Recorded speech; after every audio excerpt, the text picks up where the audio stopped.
Welcome to In Context, coming to you from Vine Sanctuary, an LGBTQ-led farmed animal refuge in Vermont. We bring you conversations with authors and organizers exploring the connections between animal advocacy, race, gender, and social justice to help put today's big questions in context.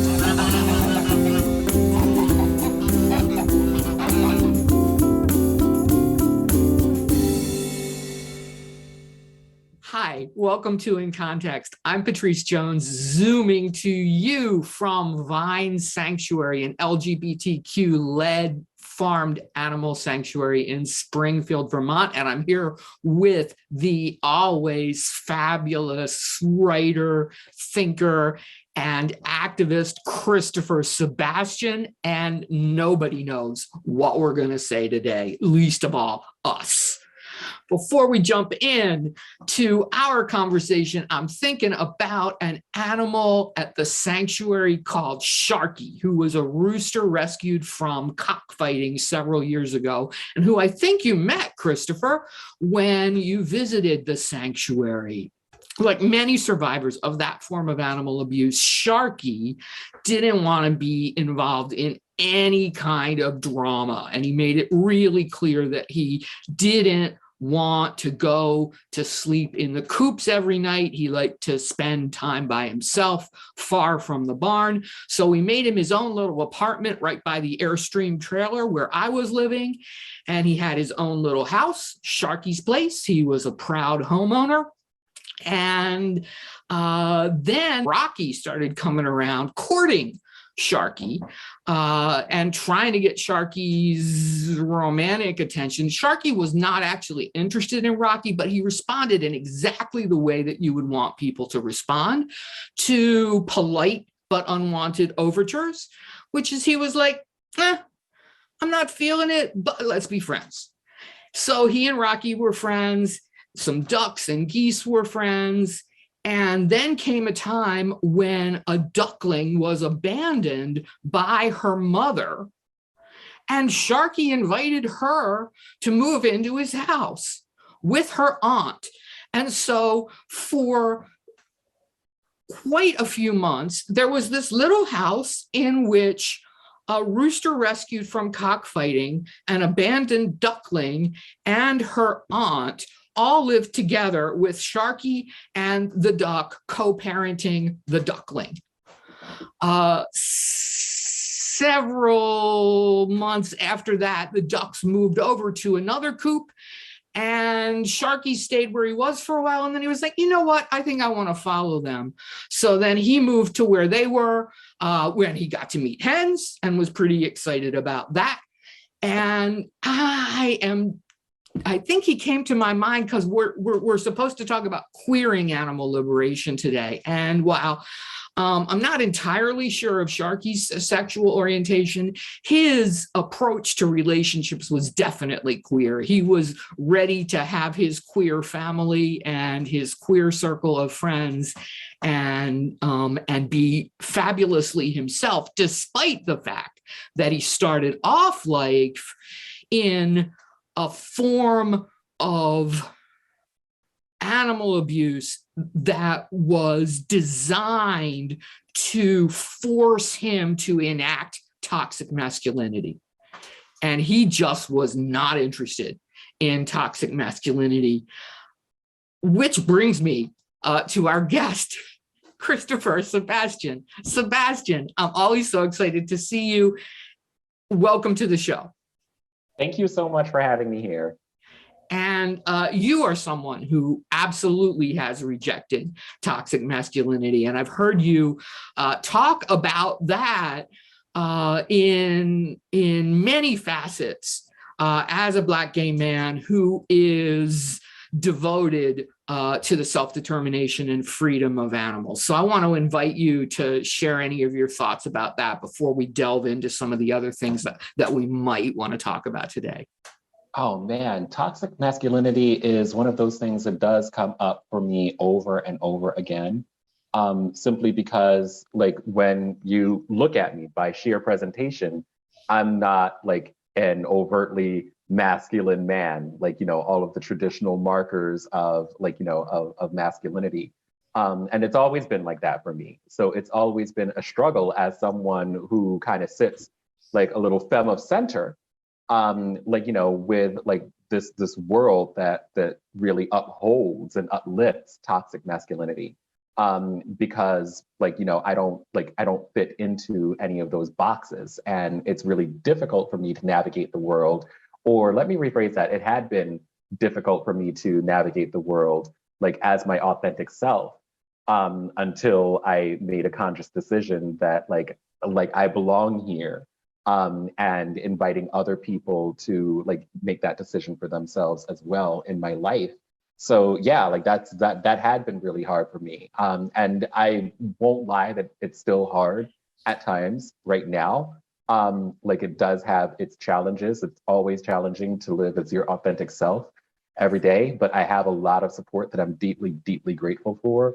And I want to make space for other people to do the same, as often as I can and wherever I can. Do you see toxic masculinity as harming animals as well as humans? Absolutely, undoubtedly.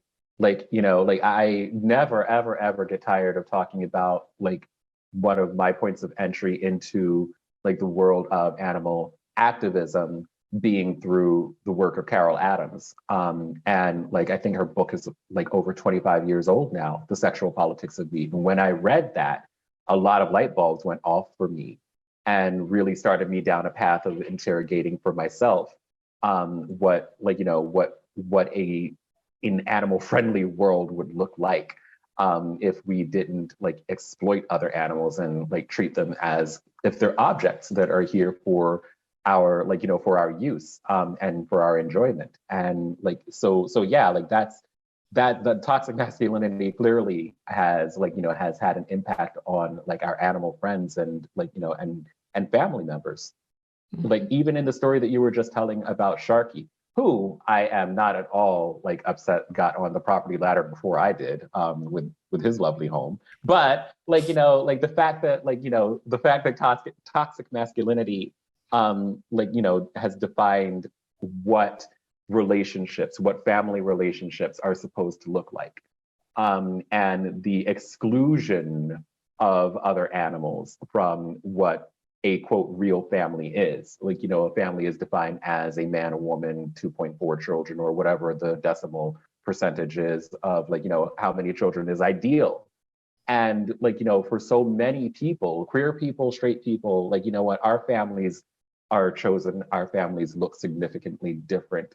And like, and I resent any ideology that like, that tells me that my family like is incomplete, or my family is like, is a counterfeit, or that like my family is not valid because it doesn't fit the model that like, this patriarchal system that we live in is like, it's the way that that's set up.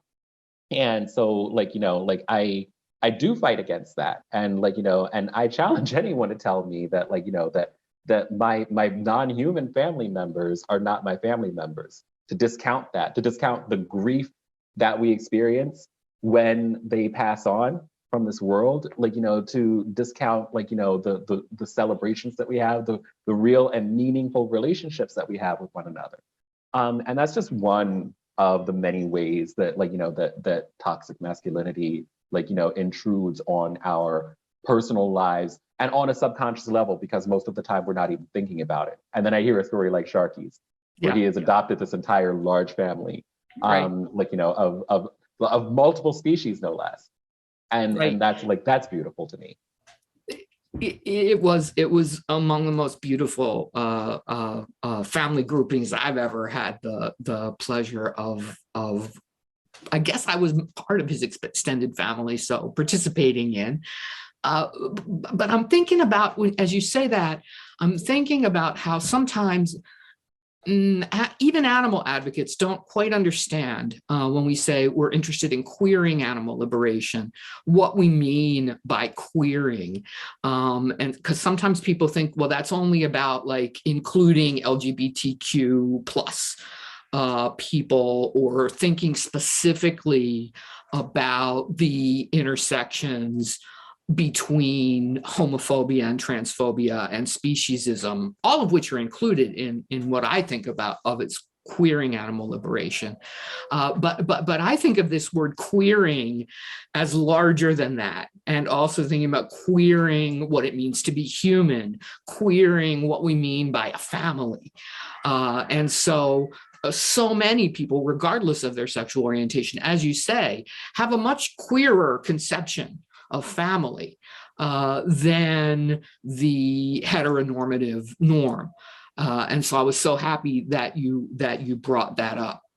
In the queering animal liberation workshops that we've done at Vine for more than 20 years now, very frequently straight male participants will talk about being called homophobic slurs because they refuse to eat meat, or refuse to go hunting, or refuse to participate in some other form of animal abuse that's coded as traditionally masculine. And one of those is trapping. And that reminds me of a story that I've heard you tell about a trapper in California. Can you share this with our viewers? Yeah, absolutely. This is actually a really great story. I read about it in the LA Times, although I'm sure that it was in multiple newspapers. And I'm paraphrasing the quote here. But like, you know, the premise of the story is that fewer people are wearing fur, like for various reasons, for like, you know, for ethical reasons, for environmental reasons, and whatever have you. And the trappers were complaining. But basically, there was a quote from one trapper who went by the name of Nick Katrina, I believe his name was, and the quote that they had chosen in this particular article was that like animal rights groups are led by, they're terrorist organizations led by lesbians, who are going to, like, you know, ban trapping, and in their march toward communism are also going to ban fur. What you're saying is that he's saying that animal rights organizations are A, terrorist organizations, B, led by lesbians, and our form of terrorism is to ban trapping. And we're coming for hunting too, as part of our communist agenda. Oh, right, as part of our communist agenda. You know, I mean, some of this is true. Absolutely. Absolutely. Like, this is like, it's like, we don't make a secret out of it. You know, it's like, I personally have t-shirts. And wouldn't it be great if animal rights organizations were led by lesbians? Like, I feel like we would be a lot more productive. On a personal level, I think that like we would be way better organized. But yeah, I absolutely love this quote. But I feel like in saying this is an example of someone saying the quiet part out loud. Like, because coded within this, as you were saying, is like, you know, is what we really feel about not just queer people, but in particular targeting lesbians as like the leaders of this organization, of these organizations, really like reveals like, you know, the inherent fear that these people have of deposing like, you know, toxic masculinity, of patriarchal values, and like, you know, and really isolating them and exposing them for what they are. And marrying this to communism as well is just like, you know, it's another like dog whistle, if you have, like, you know, that these people engage in. And so I'm really grateful for people like Mr. Katrina, who like, you know, who actually say these things very, very publicly, and kind of revealing what the thought process is, and allowing us to, like, you know, to have some sort of insight into the unconscious messaging that's actually going out there to people that they consider to be part of their in-group and who they consider to be part of their out-groups. When you're talking, I was remembering this experience that I had in the summer of 2020, or it might have been the spring of 2021. So Vine Sanctuary helped to organize a weekly Black Lives Matter vigil in our small and almost all white town of Springfield, Vermont. And so we were out there every Friday afternoon, and in the good weather, often had really interesting conversations with people in which I learned a lot of things about how people think. But I'm thinking in particular of this one episode where the vigil had ended and Anna Barini and I were carrying the signs back to our cars. And this man who had driven past, honking his horn angrily and then parked in the parking lot, came charging up to us, accusing us of various things. Communism was definitely in there. Destroying the family was definitely in there. But there came a point when in a very mild-mannered tone, he was very aggressive. And if we weren't in quite such a public place in the daylight, it would have been a bit scary, his body posture. And at some point, I, in a pretty mild-mannered tone, acknowledged that I was in fact a lesbian who did in fact support socialism and did in fact think that the family needed to be reconfigured. Aren't you the worst? Wait. He literally jumped backwards in fear. I'm so sorry. Jumped. This guy who had been like charging at us with his big ass truck that probably had a gun in it, and he was all bulked up, and he had been charging at us and then been backing off, but then charging again, sort of like a rooster in a cockfighting match. And then when I was just like, well, yeah, we kind of do need to reconfigure. Yes, I am a lesbian, and we do need to reconfigure the family. Boom. This isn't hard, by the way. I actually want these things, yes. Imagine, this is, what's really also really funny about the story is that, this is an example of how, absolute honesty, blindingly bright honesty, it absolutely just puts the fear of God in people. You literally frightened this man by confessing to the agenda that he already knew that you had. And it was, but yes, and it was funny in the moment, but it also really got me thinking about the degree to which fear is driving, some of this aggressive backlash. I mean, it was so instinctive, the way that he literally, it was like a cartoon, the way that he jumped backwards in fear. And then it became just so clear to see that just like roosters in cockfighting, whose aggressive behavior, by the way, is entirely due to terror and having been socialized to the point where they don't know what to do with that terror except attack. I can't quite clarify, but he reminded me of, a rooster who had been traumatized into cockfighting. Absolutely. And of course, of course he would remind you of that, because at the end of the day, one of the things that we forget is that, we as humans are not special. The idea of us being exceptional to all of the other species on this planet is an absurdity. It's not based on any type of scientific fact or reality. And we are just animals with our own instinctive responses, and that fear response is one of the things that is not entirely universal, but the way that we, the way that you describe it, it's something that we do observe in many different types of persons, irrespective of their species. And it is so funny that that this is a fear response. You literally confirmed his worst fears. but more importantly, what exactly it is that he's afraid of. Larger families that are much more meaningful, that are chosen, like, like a world in which we take care of one another. Right. Healthcare for everybody. So scary. How?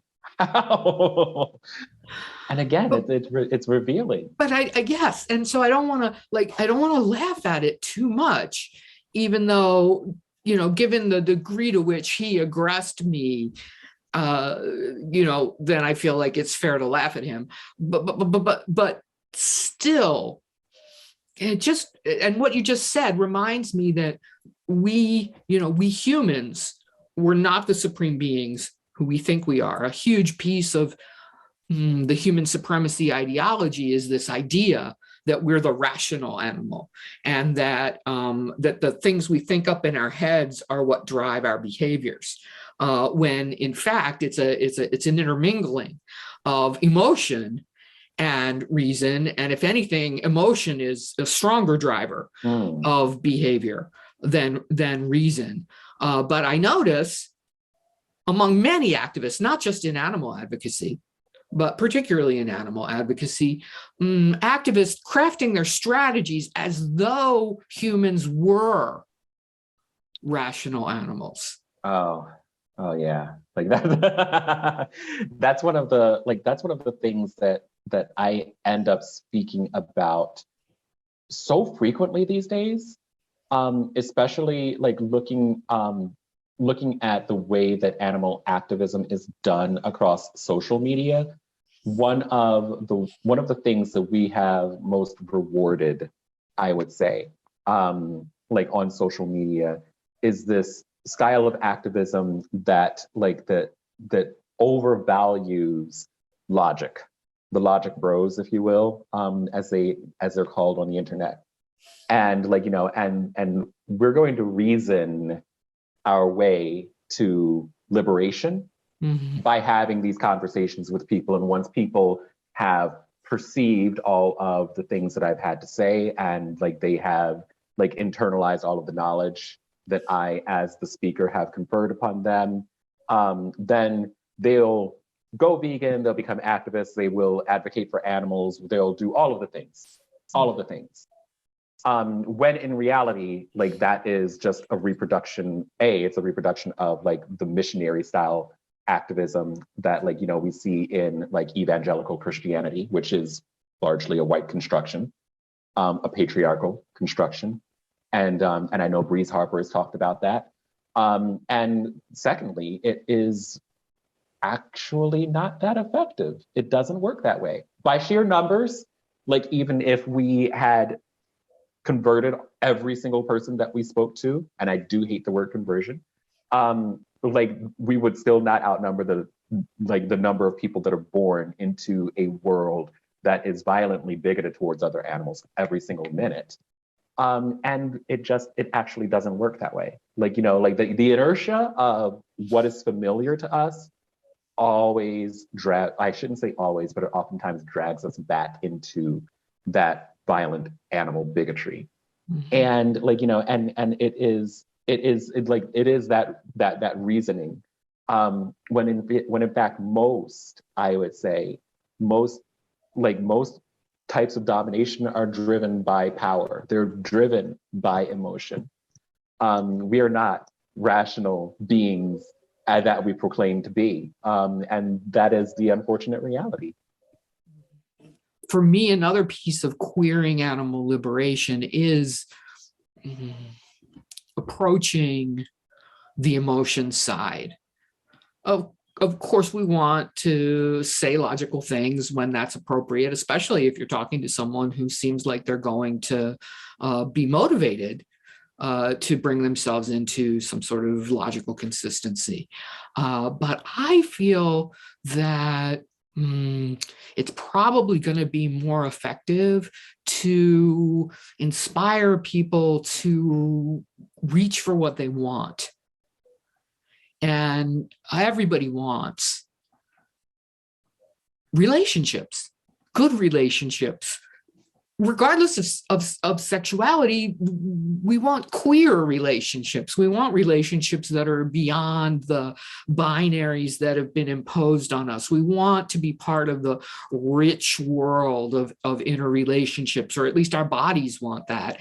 And through our socialization into toxic masculinity, into animal abuse, and into the gender binary and so many other problematic constructions, we end up reaching for pleasure in ways that aren't particularly pleasurable, by trying to dominate and control other people or buying stuff. And it seems to me that our deep relationships with other animals, including but not limited to other humans, are what's much more richly rewarding. And so for me, I feel like queering animal liberation has got to be at least a part about pulling people toward that, activating that wish for relationship rather than logical argumentation. Do you think so?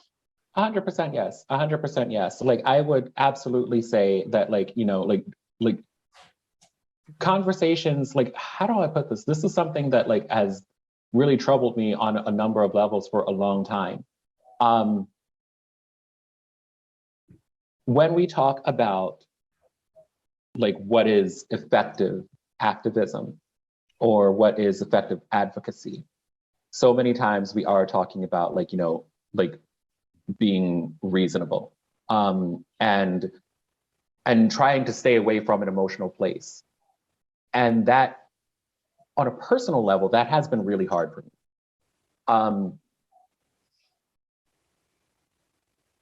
If I could be frank, one of the things that, like, you know, that troubles me as a queer person, as a Black person, is the number of queer people and Black people and queer Black people who have specifically given guidance to myself and to others that we should focus a lot of our work on things that are more concrete, if you will, i.e. focusing our advocacy on health, focusing our advocacy on, like, you know, on environmental issues.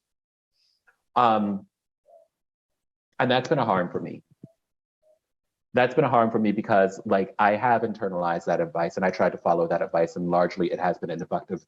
Not only because it's been, like, inauthentic for me, but, like, I don't see that as being a liberatory work. Because ultimately what people have sought to do, and I say people, hashtag not all, but, like, you know, what a lot of people have sought to do is try to make their work, make their advocacy for the other person that they're advocating to. I want to put something in it for you. There's something in this for you. Mm-hmm. Like, you know, if you do this thing, if you do X, Y will happen. If you go vegan, for example, like, we'll save water, the climate will be cleaner, you'll have a better place to live. Not necessarily demonstrated to be true. If you, like, you know, if you, like, do this, then you'll have a better health outcome. And that's not necessarily proven to be true. And in many cases, it's an incredibly ableist framing of, like, you know, of our work. For me, what has felt most honest, what has felt most compelling, and what I have had greatest success with is talking to people honestly about our shared liberation and the need for our shared liberation. And so much of this I've learned from you, watching your talks, the commonality of oppression, like that you have described, like, you know, is just a way of observing the need for integrating animal liberation into our queer work and vice versa.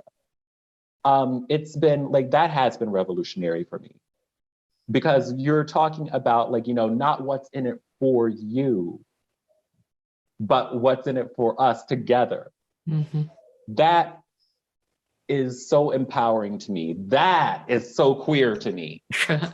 Because it's like, like what these ideas that we need to talk about things that are very concrete and that like, and that have some measurable reward for you as an individual, that to me feels incredibly like toxic, incredibly like, like that feels like to me like something that comes from like this patriarchal, like very dominant framing.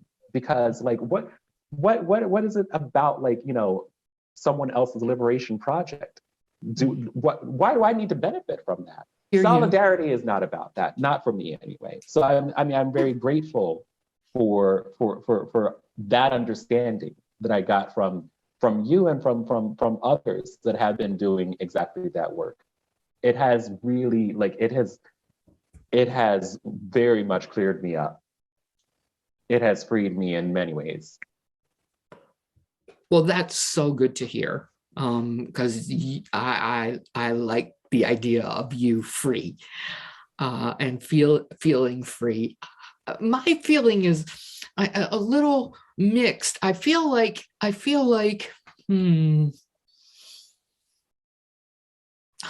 it's okay for me. I'm just saying, for me, I feel like it's okay, especially if I'm talking to someone who's got struggles, to let them know the ways that eating more fruits and vegetables could be good. And they probably already know that. So it's more a matter of working to create access to that.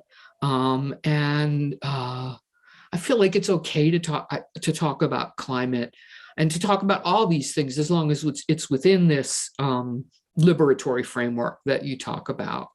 So I don't have quite the negative reaction you have to maybe leading with something that is on someone's mind, whether that be pollution of the environment or their personal health, as long as that's within a framework of what's good for us, not just what's good for you. As you put, I love the way you put that, not what's in it for you, but what's in it for us together, and creating that feeling of us.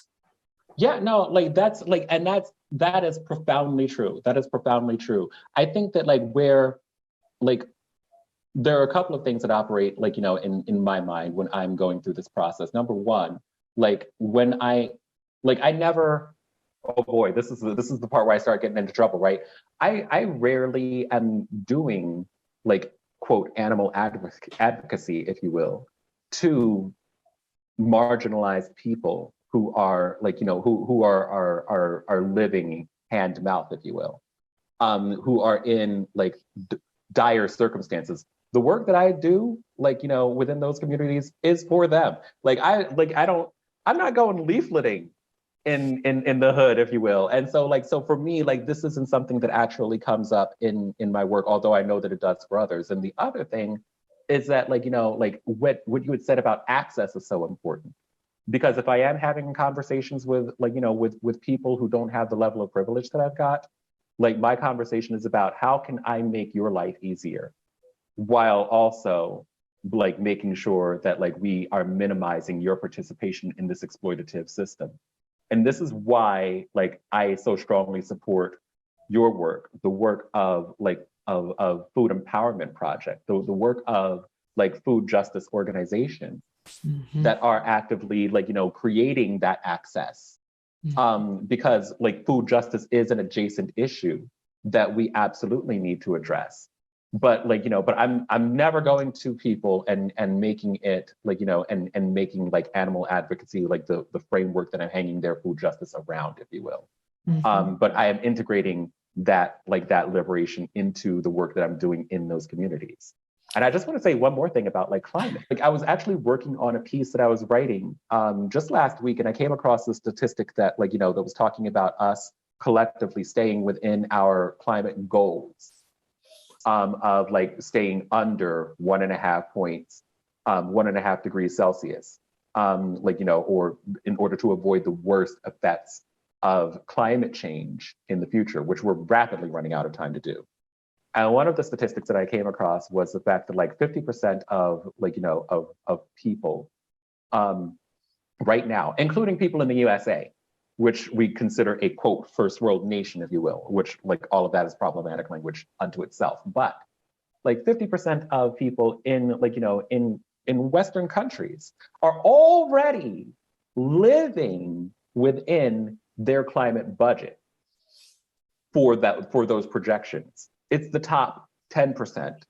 It's the top 10%. And so the utility of going to people and telling them, you got to stop eating animals, man, when their lifestyle, which includes their diet, which includes the textiles that they buy, which includes like all of the other ways that we exploit animals, like, you know, already is within our climate budgets. And so it feels in some ways fundamentally dishonest. It feels like, you know, you're giving credence to the people that are saying like, what do you look like going to poor people and telling them what they need to do, when it's like, you know, the top percentage of people that are actually causing climate change. And I stopped and I looked at that statistic and I'm like, well, they're kind of right. You know, like, and so for me, like, you know, having that conversation about climate, like, you know, again, an adjacent interrelated issue. These things are all woven together, aren't they? But like, you know, but it would feel for me fundamentally dishonest to say like, well, you person who is part of that 50% that was already living in your climate budget and like was already dealing with a mountain of other problems, you have to, it's very condescending, isn't it? You have to stop eating animals because of the climate. No, you have to stop eating animals because it's a terrible thing to do. And I don't want to insult you by thinking that you can't actually think of the ethical implications of that, because you can, and you already do. And like we have the social science that backs that up. Poor people have a lot more empathy than rich people. And that's one of the things that like, you know, that really operates in my mind when I'm thinking about these things. It's not an entirely negative reaction, and I don't make other people wrong for doing it, but it's not the way that I want to approach my work. And so that's more the point that I wanted to make. And I'm so sorry. Please go. Just don't be sorry. For me, I feel like climate is the biggest emergency for non-human animals worldwide. And I mean, of course, I'm interested in encouraging anybody to reduce or eliminate their animal product consumption for any reason, including climate. I want people to stop eating animals, and it's more important to me that they do so than what is in their head about why they are doing so. But what I really want is to bring, and then we're back to the queering animal liberation and running out of time as well, is to bring people into more of a feeling of connectedness to, quote, the environment, which feels like something outside of you, as opposed to something inside of you every time you breathe in oxygen that was made by trees and algae and without which you could not live. I'm interested in everybody feeling part of the climate that is changing and experiencing in our own bodies, which I think we already are. Like, I think some of these exaggerated fears that people have is that people already know, their bodies know the climate is changing. Yeah. So I don't know if I'm saying this right, but sort of just bringing people back into a feeling of connectedness to the environment and feeling part of it, so that climate change becomes an emergency for us too, and we start to act appropriately, and 100%. Have the energy to do it, because we do feel supported by the trees. This is real. That's like, you know, that to me is a different conversation, and it's a necessary conversation. What I want to avoid is giving people bad information or giving people the opportunity to reject our messaging because we have come in bad faith, if you will, making promises that are not necessarily backed up by the information, the facts that we have in front of us. That, what you describe, is a different, much more radical conversation to have, and making people feel connected to the world that we're living in, like in a way that that doesn't compartmentalize, like this is where I live, and then the climate or the environment is something that's far away, like that doesn't affect me or that I'm not a part of. Mm-hmm. And that is real and a necessary thing to do. And it is empowering to give people that agency, or to provide people with the tools, because it sounds like, again, very condescending and think that we're bequeathing an agency to people, but give people the tools to understanding that they do already have that agency, and that we outnumber the people that are that are wrecking the world, by and large. Yeah. And we have to do that because, like I said, we're running out of time. Metaphorically and physically. And literally, we are running out of time. But speaking of radical conversations, every conversation I ever have with you is a radical conversation. And I'm so grateful that you joined me for a conversation today. I've completely forgotten, as usual, to help people understand who you might be. You work with so many different organizations. I know you wanted me to give a shout out to Encompass, which you're on the advisory panel of, and the Peace Advocacy Network. You're on the board of that organization. And if people want to know more about you, they can Google you and find lectures galore on topics galore. And so I want to encourage everybody to do that.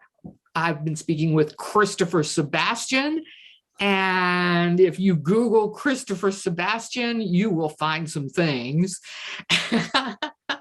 I'm Pattrice Jones. This has been In Context. If you want to know about upcoming episodes or watch recordings of past episodes, you can visit the Vine Sanctuary website at vinesanctuary.org and look for the In Context page. I want to thank our guest, Christopher Sebastian. I want to thank our producer, Sarah Jane Blum, and I want to thank you for tuning in and for all of the amazingly queer activism you're going to do after listening to this conversation. Thank you.